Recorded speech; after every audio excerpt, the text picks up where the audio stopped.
శబరిమల అయ్యప్ప దర్శనానికి అయ్యప్పమాలలో ఉన్న స్వాములతో పాటు సామాన్య భక్తులు పోటెత్తారు.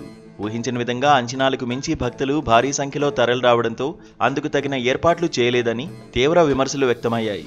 ఈ క్రమంలోనే అయ్యప్ప భక్తుల కోసం దేవస్థానం అధికారులు కీలక నిర్ణయం తీసుకున్నారు. ఇకపై 2 కొత్త రూల్స్ శబరిమలలో అమలు చేయనున్నారు. దర్శనం స్పాట్ బుకింగ్ల మీద కూడా ఆలయ అధికారులు ఆంక్షలు విధించారు.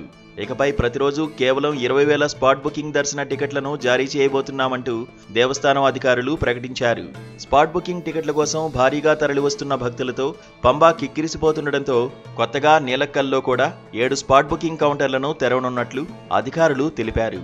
అలానే ఇకపై కేవలం 1,00,000 మంది భక్తులకే అయ్యప్ప దర్శనానికి అనుమతి ఉంటుందని, మిగిలిన భక్తులను మరుసటి రోజు దర్శనానికి అనుమతించాలని నిర్ణయించారు. అలానే భక్తుల రద్దీకి సంబంధించి అయ్యప్ప ఆలయ వ్యవహారాలు చూసుకునే ట్రావెన్కోర్ దేవస్వం బోర్డు స్పందించింది. గతంలో ఎప్పుడూ ఇంత భారీ స్థాయిలో భక్తులను చూడలేదని బోర్డు సభ్యులు తెలిపారు.